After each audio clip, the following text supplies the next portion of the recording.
අපි ඕනම කෙනෙක් කඩා වැටෙන තැනක් තමයි අපි කැතයි කියලා දැනෙන තැන. එහෙම නැත්නම් කවුරු හරි අපිට කියපු කතාවක්, අපි දිහා බලපු විදිහක්, අපිට වෙච්ච අවස්ථාවක් හින්දා අපිට දැනුණු හැඟීම.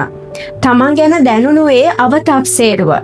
මෙයා මට කැතයි හින්දා තමයි මං කැතයි හින්දා තමයි මෙයා මට මෙහෙම කිව්වේ. මෙයා මන් දිහා මෙහෙම බැලුවේ. මෙයා මෙයාට මේ විදිහට සලකලා මට මෙහෙම සලකුවේ මං කැත නිසා. මෙන්න මේ වගේ දැනුණු තැන්, හැඟුණු තැන් ගොඩක් අපේ ජීවිතේ ඕනම කෙනෙක්ට මං හිතන්නේ තියෙනවා. මටත් පෞද්ගලිකව පොඩි කාලේ එහෙම දැනුණු අවස්ථා තිබිලා තියෙනවා.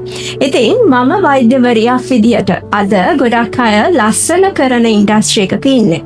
එතකොට මට දිනපතා හම්බෙනවා තමන් ගැන හරිම අවතක්සේරුවෙන් කතා කරන, තමන් කැතයි කියලා දැනීමක් ඇති, එහෙම තමන් කැතයි කියලා හිතන පිරිසක්.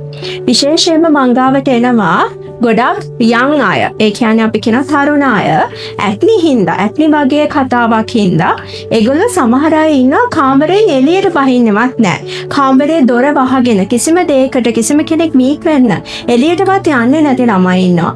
ඉතින් මේ වගේ තමන් ගැන ඇතිවෙන අවතක්සේරුව හින්දා ජීවිතයේ විවිධ අවස්ථා, විවිධ අත්දැකීම් මේගොල්ලන්ට මග ඇරෙනවා. ඉතින් ඒ වගේ ඇක්නි වගේ ප්‍රශ්න, ඒ වගේම පිග්මන්ටේෂන්, හැමේ ඇතිවෙන ඩාර්ක් පැචස්, හැම ඩාර්ක් වීම, එතකොට මූණ කළු වෙනවා, අත් කළු වෙනවා, බෙල්ල කළු වෙනවා, ඇඟ මහත් වෙනවා. මෙන්න මේ වගේ හේතු හින්දා ඒගොල්ලෝ හිතනවා ඒගොල්ලෝ හරිම කැතයි. මෙයා ලස්සනයි, සුදුයි, මෙයා කැතයි, මම කැතයි. මෙන්න මේ හැඟීම. ඒ වගේම සමහර වෙලාවට ගොඩාක් අපි පෞල් ජීවිතය ඇතුලේ දකින දෙයක් තමයි කාලයක් යනකොට කාන්තාවුන්ගේ ස්වරූපය වෙනස් වෙනවා. දරුවා හම්බුනාට පස්සේ එයාලා පොඩ්ඩක් ස්වරූපයෙන් වෙනස් වෙනවා. ඉතින් ඔන්න ඒගොල්ලන්ට දැනෙනවා තමන්ගේ ස්වාමි පුරුෂයා වෙනද වගේ ඒගොල්ලන්ට ආකර්ෂණයක් නැහැ. ඉතින් මෙතනදී ඒගොල්ලන්ට දැනෙන හැඟීම ඇවිල්ලා අපිත් එක්ක ෂෙයා කරනවා. අනේ ડોක්ටර් මගේ හස්බන්ඩ් දැන් මන් දිහා එහෙම බලන්නේ නැහැ. මාත් එක්ක එහෙම ඇට්‍රැක්ෂන් එකක් මට දැනෙන්නේ නැහැ මං ගැන තියෙනවා කියලා. එයා වෙන වෙන අය දිහා බලනවා. මෙයාට වෙන සම්බන්ධයක් තියෙනවා. මෙන්න මේකයි ડોක්ටර් මගේ කතාව. ගොඩක් අය මේ විදිහට ඇවිල්ලා කියනවා.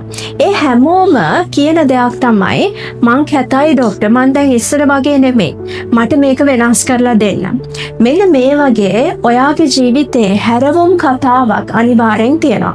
ඒ වගේ අය තමයි අපි ගාවට ගොඩක් වෙලාවට එන්නේ. ඉතින් ඇක්නි, පිග්මන්ටේෂන්, ඇඟ මහත් වීම, මේ වගේ අපේ හැමේ ඇතිවන අපියරන්ස් එකේ වෙනස්කම් ගොඩක් හදන්න පුළුවන් දේවල්. ඒවා ඔයා වටන්න ඕන දේවල් නෙමෙයි. ඒවා හදන එක තමයි ඩොක්ටර්ස් විදියට අපි මේ කරන්නේ. ඇක්නි එකක්, පිග්මන්ටේෂන් එකක්, ඩාර්ක් පැච් එකක්, කොණ්ඩේ යනවා නම් ඒක හදන්න පුළුවන්. කොණ්ඩේ ගිහිලා තට්ටේ පෑදිලා තියෙනවා නම් ඒක හදන්න පුළුවන්. මේවා චේන්ජ් කරන්න පුළුවන් දේවල්. මේවා හින්දා කඩා වැටෙන්න එපා. හැබැයි නිවැරදිව ප්‍රතිකාර වලට යොමු වෙන්න පුළුවන්. තීරණය ගන්න ඕනේ ඔයාමයි. ඔයා හිතනවා නම් මෙන්න මේක මගේ හදාගත්තොත් මම මීට වඩා සමාජයට මුහුණ දෙයි. මම මීට වඩා මං ගැන ආඩම්බරයක් ඇති වෙයි කියලා ඔයා හිතනවා නම් අද මේ තීරණය ගන්න. අදම තමන් වෙනුවෙන් ඒ පියවර ගන්න. ඔයා කියලා මේ ලෝකේ එකම එක්කෙනා ඉන්නේ. මම හැමදාම මේ කතාව කියනවා මං ගාවට එන ගොඩාක් අයට. ඔයා කියලා එක්කෙනා ඉන්නේ. ඔයාගේ කතාව ලියන්නේ කොහොමද කියලා තීරණය කරන්න පුළුවන් නම් තාට විතරයි. ඉතින් කාමරයක් ඇතුලේ ගුලි වෙලා හැමෝගෙම කතා අහහා දුක් විඳ ඉන්නවද?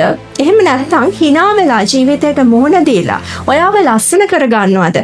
ඒ ලස්සන වෙන ගමනේ පියවර අද ගන්නවද කියලා තීරණය කරන්න ඕනේ ඔයාමයි.